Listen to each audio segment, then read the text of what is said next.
ওয়াহী প্রেরণ করেছেন, কি বার্তা প্রেরণ করেছেন, নবীদেরকে আল্লাহ কি আদেশ দিয়েছেন, নবীরা দুনিয়াতে এসে কি করবে জানলাম।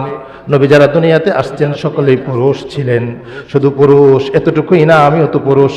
নবীগণ পুরুষ, আল্লাহ পার্থক্য বর্ণনা করে দিয়েছেন। আল্লাহ বলেন, নবী ওই পুরুষ যাদের কাছে আমি আমার পক্ষ থেকে ওয়াহী প্রেরণ করেছি। এবার ওয়াহীটা কি ছিল? আল্লাহর পক্ষ থেকে প্রত্যাদেশ, আদেশটা কি ছিল? আল্লাহ সূরাতুল আম্বিয়া 17 নম্বর পারা 3 নম্বর পৃষ্ঠার প্রথম আয়াতে আল্লাহ ইরশাদ করেন, ওমা আরসালনা মিন ক্বাবলিকা মির রাসূলিন ইল্লা নূহী ইলাইহি।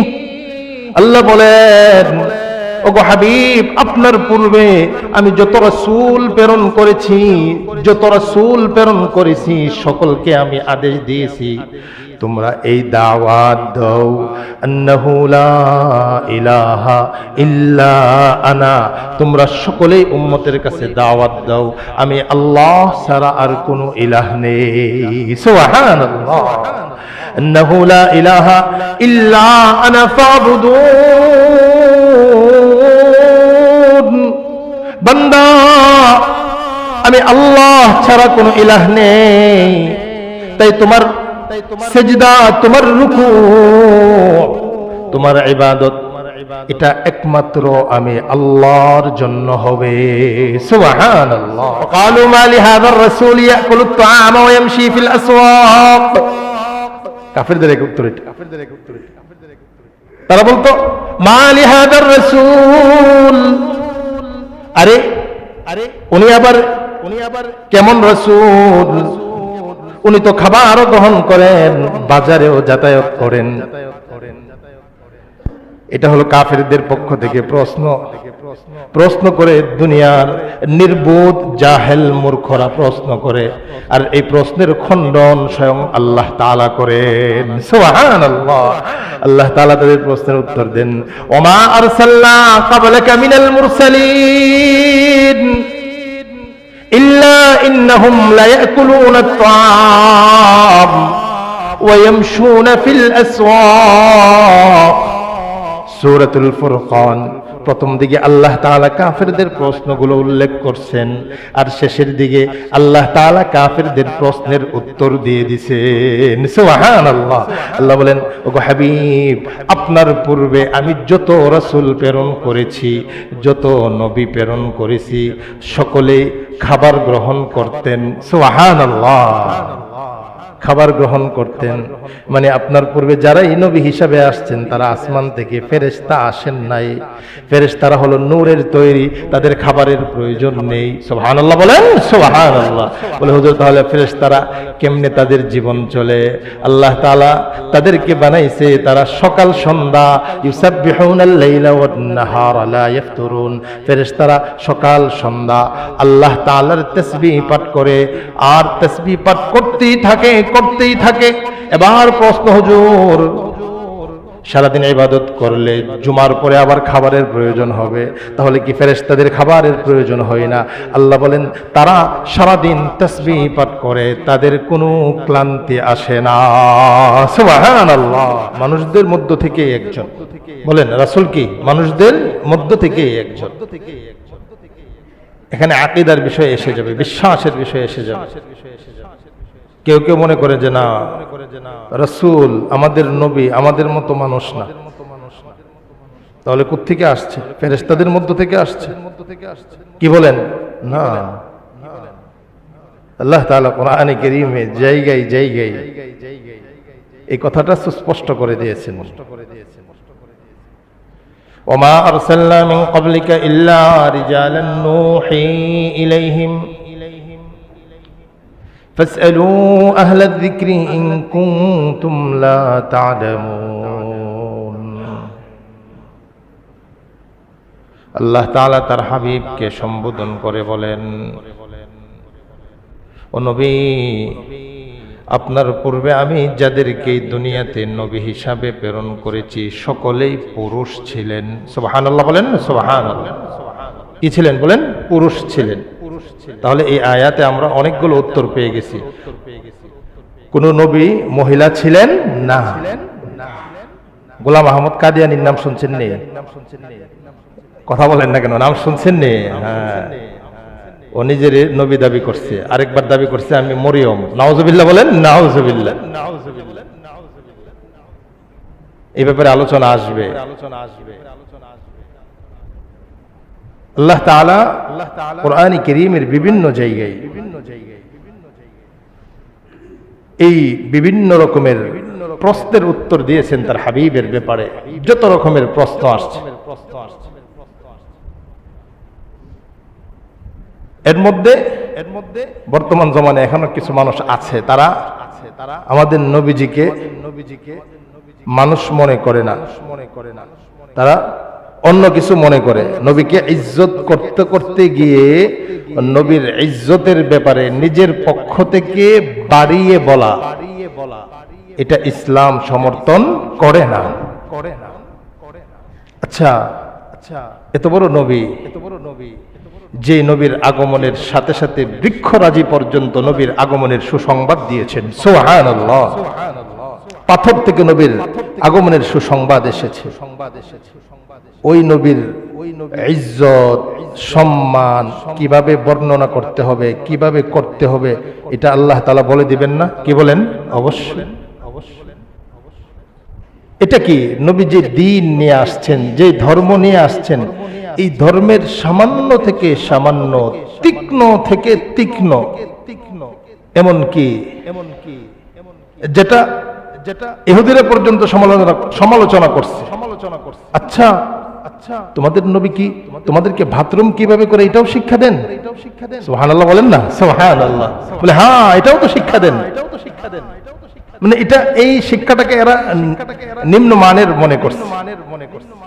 কিন্তু আমাদের জন্য এটা গৌরবের যে আমরা এমন এক দ্বীন পেয়েছি, এমন এক ধর্ম পেয়েছি, এমন এক শরীয়ত পেয়েছি, যেই শরীয়তে আমাদের পবিত্রতা অর্জন আমরা কিভাবে করব সেটা থেকে নিয়ে জীবনের প্রত্যেকটা বিষয় এই শরীয়ত আমাদেরকে সুস্পষ্টভাবে বর্ণনা করে দিয়েছেন। সুবহানাল্লাহ। তাহলে রাসূলুল্লাহ সাল্লাল্লাহু আলাইহি ওয়াসাল্লামের ইজ্জত, সম্মান, মর্যাদা বর্ণনা করতে গিয়ে কি আমি আপনি নিজের থেকে বানায়া বলতে হবে না? ওনাকে যিনি নির্বাচিত করেছেন, প্রেরণ করেছেন, উনি ওনার ইজ্জত কিভাবে বর্ণনা করতে হবে, এই জন্য আমাদের সামনে নবীজির সাথে সহস্রবে যারা ছিল আল্লাহর নির্বাচিত বান্দা সাহাবায়ে কেরামকে আমাদের সামনে মডেল হিসেবে রেখে দিয়েছেন। সুবহানাল্লাহ। শুধু বক্তব্য না, বক্তব্যকে কিভাবে বাস্তবায়ন করার কথা, এজন্য আল্লাহ তাআলা কাদেরকে রাখছেন বলেন? সাহাবায়ে কেরামকে রেখেছেন। আর সাহাবায়ে কেরাম কি আমাদের মতো সাধারণ? এখন কথা হলো, মানুষ তাদের মধ্যে মর্যাদার দিক দিয়ে মানুষ হিসাবে রক্তে মাংসে আমরা সকলে একরকম, কিন্তু আল্লাহ তাআলা কাউকে বিভিন্ন জিনিস দ্বারা মর্যাদাপূর্ণ করেছেন। সুবহানাল্লাহ। যেমন ওই আয়াত, যে আয়াত আমি আপনাদের সামনে পড়লাম, যে আল্লাহ বলেন আমি আপনার পূর্বে যত নবী পাঠাইছি সকলেই পুরুষ ছিলেন। আচ্ছা, তাহলে আমরা তো পুরুষ, নবীগণও পুরুষ, পার্থক্য কি? আল্লাহ তাআলা বলে দিতেছেন, ওমা আরসালনা ক্বাবলাকা ইল্লা রিজালান নূহি ইলাইহিম। আপনার পূর্বে যতজনকে নবী বানিয়ে প্রেরণ করেছি সকলেই পুরুষ ছিলেন। এবার প্রশ্ন হতে পারে, হুজুর আমিও তো পুরুষ, আপনিও তো পুরুষ। আল্লাহ বলেন নূহি ইলাইহিম, আর ওই নবীগণদের কাছে আমি আল্লাহ ওহী প্রেরণ করেছি। সুবহানাল্লাহ। ওহী আসতে হবে। কোরআনে কারীমের একাধিক জায়গায় আল্লাহ তাআলা এরকম আয়াত ইরশাদ করেছেন, ওমা আরসালনা মিন ক্বাবলিকা মির রাসূলিন ইল্লা নূহি ইলাইহি আন্নাহু লা ইলাহা ইল্লা আনা ফা'বুদুন। এবার প্রশ্ন হতে পারে, হুজুর আল্লাহ তাআলা নবীগণের কাছে কি ওহী প্রেরণ করেছেন, কি বার্তা প্রেরণ করেছেন, নবীদেরকে আল্লাহ কি আদেশ দিয়েছেন, নবীরা দুনিয়াতে এসে কি করবে জানলাম, নবী যারা দুনিয়াতে আসছেন সকলেই পুরুষ ছিলেন, শুধু পুরুষ এতটুকুই না, আমিও তো পুরুষ। নবীগণ পুরুষ, আল্লাহ পার্থক্য বর্ণনা করে দিয়েছেন। আল্লাহ বলেন, নবী ওই পুরুষ যাদের কাছে আমি আমার পক্ষ থেকে ওহী প্রেরণ করেছি। এবার ওহীটা কি ছিল?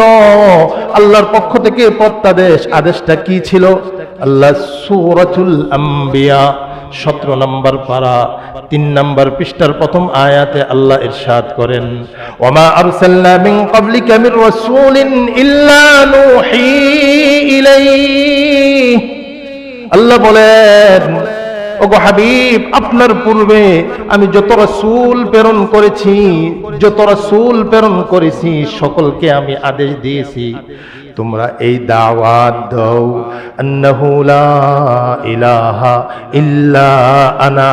তোমরা সকলেই উম্মতের কাছে দাওয়াত দাও, আমি আল্লাহ ছাড়া আর কোনো ইলাহ নেই। সুবহানাল্লাহ। আন্নাহু লা ইলাহা ইল্লা আনা ফাবুদুন। বান্দা, আমি আল্লাহ ছাড়া কোনো ইলাহ নেই, তাই তোমার সেজদা, তোমার রুকু, তোমার ইবাদত, এটা একমাত্র আমি আল্লাহর জন্য হবে। সুবহানাল্লাহ। সম্মানিত উপস্থিতি, তাহলে আল্লাহ তাআলা মুমিনদের মধ্য থেকে একজন রাসূল প্রেরণ করেছেন। আলোচনার সূত্র মনে রাখবেন, আল্লাহ তাআলা মুমিনদের মধ্য থেকে একজন রাসূল প্রেরণ করেছেন। তাহলে এই রাসূল উনি একজন পুরুষ ছিলেন। বলেন, উনি একজন কি ছিলেন? পুরুষ ছিলেন। আমরা যেমন খাবার দাবার গ্রহণ করি, তিনিও খাবার দাবার কি করতেন? গ্রহণ করতেন। এক প্রশ্ন কাফেরদের পক্ষে এটাও ছিল, আচ্ছা উনি আল্লাহর পক্ষ থেকে রাসূল, তাহলে উনি আবার খাবার গ্রহণ করেন কেন? وقالوا ما لهذا الرسول يأكل الطعام ويمشي في الأسواق। কাফেরদের এক উত্তর এটা। তারা বলতো, মা লিহাদার রাসূল, আরে উনি আবার কেমন রাসূল? উনি তো খাবারও গ্রহণ করেন, বাজারেও যাতায়াত করেন। এটা হলো কাফেরদের পক্ষ থেকে প্রশ্ন করে, দুনিয়ার নির্বোধ জাহেল মূর্খরা প্রশ্ন করে, আর এই প্রশ্নের খণ্ডন স্বয়ং আল্লাহ তাআলা করেন। সুবহানাল্লাহ।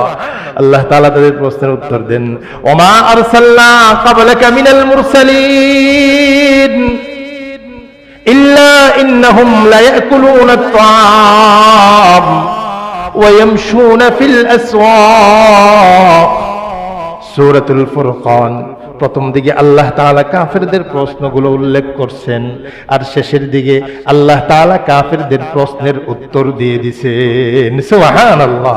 আল্লাহ বলেন, ওগো হাবিব, আপনার পূর্বে আমি যত রাসূল প্রেরণ করেছি, যত নবী প্রেরণ করেছি, সকলেই খাবার গ্রহণ করতেন। সুবহানাল্লাহ। খাবার গ্রহণ করতেন মানে আপনার পূর্বে যারাই নবী হিসাবে আসছেন তারা আসমান থেকে ফেরেশতা আসেন নাই। ফেরেশতারা হলো নূরের তৈরি, তাদের খাবারের প্রয়োজন নেই। সুবহানাল্লাহ বলেন, সুবহানাল্লাহ। বলে হুজুর, তাহলে ফেরেশতারা কেমনে তাদের জীবন চলে? আল্লাহ তাআলা তাদেরকে বানাইছে, তারা সকাল সন্ধ্যা ইউসাব্বিহুনাল লাইলা ওয়ান নাহারা লা ইফতুরুন। ফেরেশতারা সকাল সন্ধ্যা আল্লাহ তাআলার তাসবিহ পাঠ করে, আর তাসবিহ পাঠ করতেই থাকে। এবার প্রশ্ন, হুজুর সারাদিন ইবাদত করলে জুমার পরে আবার খাবারের প্রয়োজন হবে, তাহলে কি ফেরেশতাদের খাবারের প্রয়োজন হয় না? আল্লাহ বলেন, তারা সারাদিন তাসবিহ পাঠ করে। মুফাসসিরিনে কেরাম বলেন, এই তাসবিহাতের ভিতরে আল্লাহ তাআলা তাদের খোরাক রেখে দিয়েছেন। সুবহানাল্লাহ। তো নবীগণ তো ফেরেশতা না, মানুষ। এজন্য আল্লাহ বলেন, ও হাবিব, আপনার পূর্বে আমি যত রাসূল প্রেরণ করেছি সকলেই খাবার গ্রহণ করতেন, প্রয়োজনে বাজারেও যেতেন। সুবহানাল্লাহ।